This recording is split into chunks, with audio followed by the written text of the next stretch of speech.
पंडाल में मंदिर का बाहर भगवान के सबसे आज वो पवित्र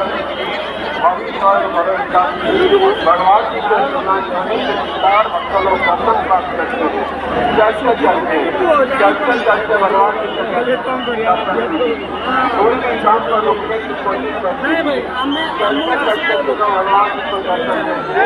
भगवान की तरफ से पानी से बाहर निकल जाए। चलते चलते भगवान की दर्शन कीजिए। कोई भी काम पर रुकने की कोशिश मत कीजिए।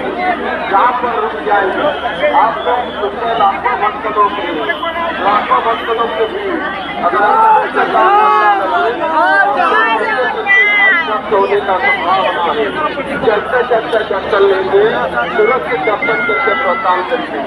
कोई भी काम पर रुकने की कोशिश मत कीजिए।